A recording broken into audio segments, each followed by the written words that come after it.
Hi friends, this is Srividya here. Today I will be reading Mahabharata by C. Rajagopalachari, chapter 101, A Pound of Flour.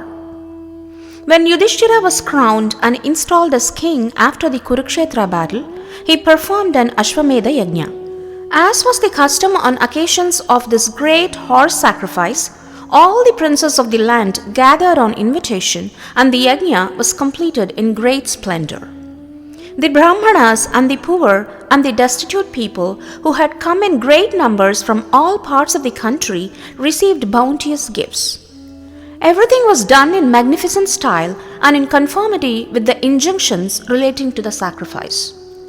From somewhere unseen, a vessel suddenly appeared right in the middle of the assembled guests and priests in the great pavilion and, after rolling on the ground, laughed a loud human laugh as if in derision.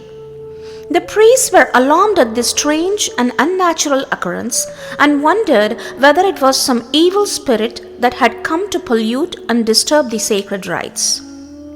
The vessel's body was on one side all shining gold. This remarkable creature turned around and took a good view of the assembly of princes and learned Brahmanas that had come from various countries and gathered in that great pavilion and began to speak. Princes assembled and priests, listen to me. You no doubt believe that you have completed your yajna in splendid style. Once upon a time, a poor Brahmana who lived in Kurukshetra made a gift of a pound of maize flour. Your great horse sacrifice and all the gifts made in that connection are less than that small gift of the Kurukshetra Brahmana. You seem to think too much of your yajna. Pray, be not so vain about it. The gathering was amazed at this strange and impertinent speech of the golden vessel. The Brahmana priests who had performed the sacrificial rites went up to the vessel and spoke to it. Where from and why have you come to this yajna performed by good and worthy men? Who are you? Why do you utter words of scorn about our sacrifice? This Ashwamedha has been duly completed in every detail in accordance with sastric injunctions. It is not proper that you should speak derisively of our great sacrifice. Everyone that has come to this yajna has been duly attended to and has been accorded suitable honors and gifts. Everyone is pleased with the gifts and returns happy and contented. The mantra have been chanted perfectly and the oblations duly offered.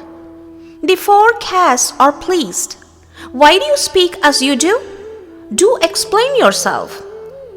The vessel laughed again and said, O Brahmanas, what I said is true. I do not grudge the good fortune of King Yudhishthira or the good fortune of any of you. It is not envy that makes me say this. The yajna which you have just completed so showily is not in truth as great an act as that gift of the poor Brahmana which I have seen. And in reward for his gift, he and his wife, son and daughter-in-law were immediately taken to Swarga. Listen to my story, which is a true narrative of what I saw myself. Long before you waged your battle there, a Brahmana lived in Kurukshetra who obtained his daily food by gleaning in the fields. He and his wife, son and daughter-in-law, all four lived in this manner. Every day in the afternoon, they would sit down and have their only meal for the day. On days when they failed to find enough grain, they would fast until the next afternoon.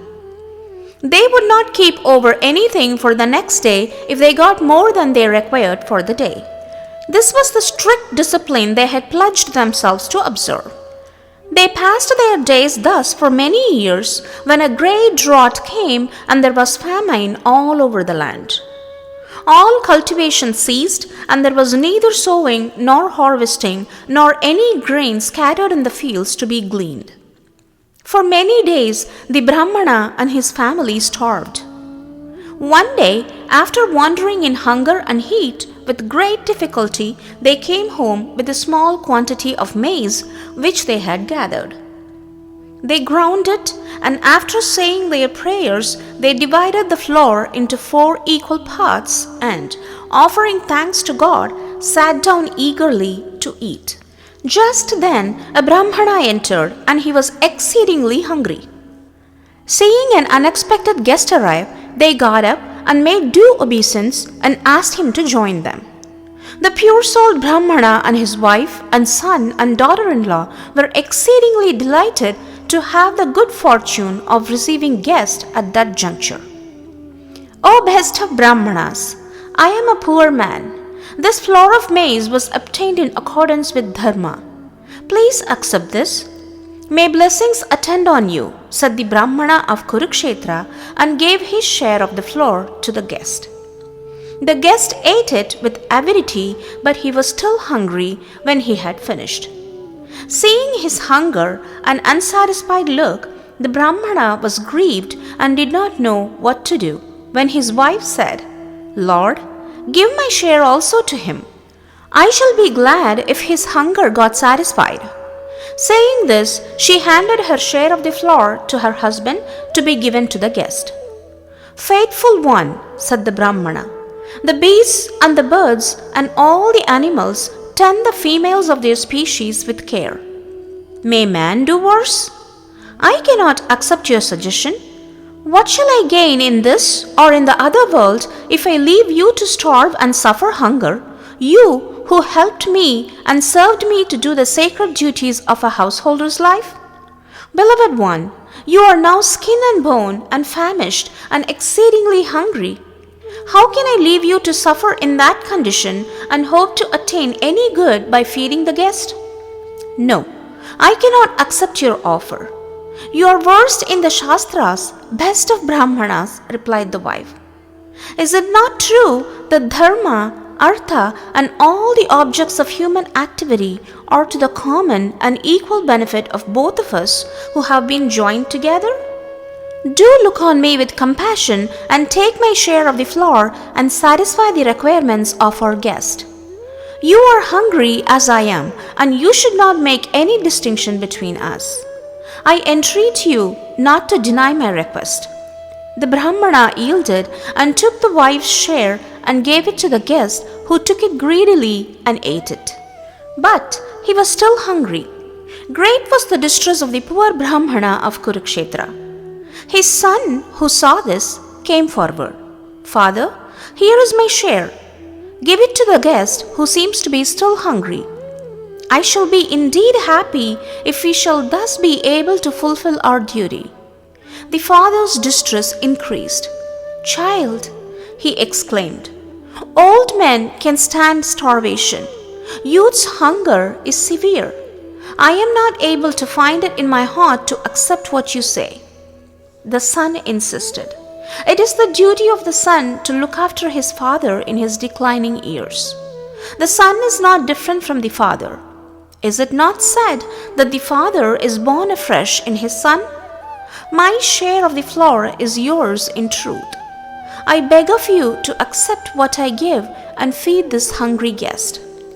Dear boy, your nobility and your mastery over the senses fill me with pride. Blessings on you. I shall accept your share, said the father, and he took the son's flour and gave it to the guest to eat. The guest ate the third part of the flour also, but he was still hungry. The Brahmana, who lived on scattered grain, was confused. While he was still in distress, not knowing what to do, his daughter-in-law addressed him thus, Lord, I shall give my share too and gladly complete our efforts to feed this guest. I beg of you to accept it and bless me, your child, for by that I shall have eternal good as my reward. The father-in-law was sad beyond measure. O girl of spotless character, pale and emaciated as you are from starvation, you propose to give your part of the food also to me, so that I may earn merit by giving it to this guest. If I accept your offer, I shall indeed be guilty of cruelty. How could I possibly look on when you wither in hunger?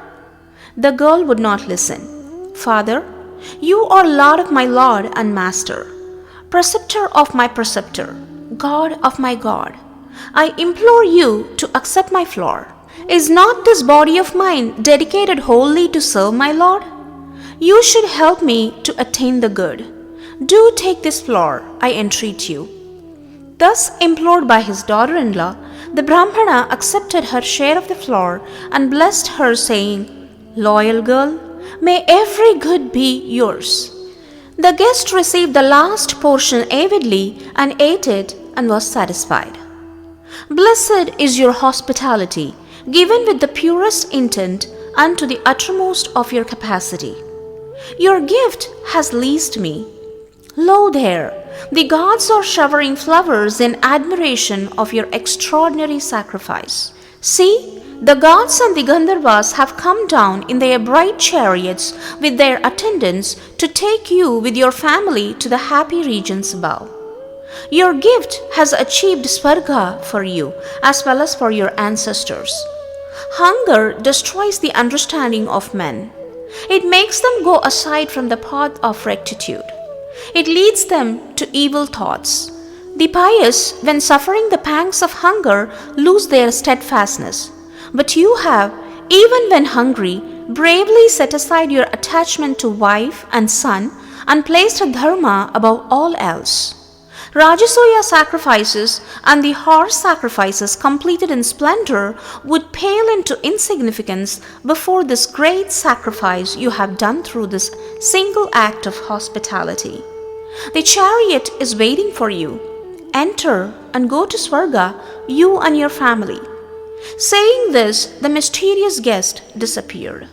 Having related the story of the Kurukshetra Brahmana who lived by gleaning scattered ears of corn in the field, the weasel continued, "I was nearby and caught the fragrance wafted from that floor of the Brahmana.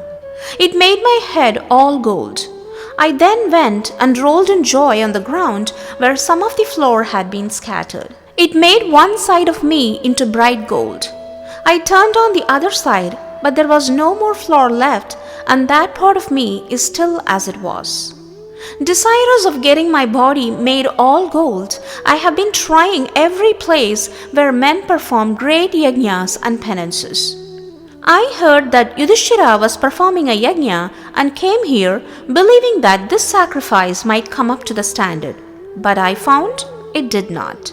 So I said that your great Ashwamedha was not so great as the laughter floor which that Brahmana gave to his guest." The weasel then disappeared. Friends, this is the end of this chapter. I will see you all in the next chapter. Until then, bye.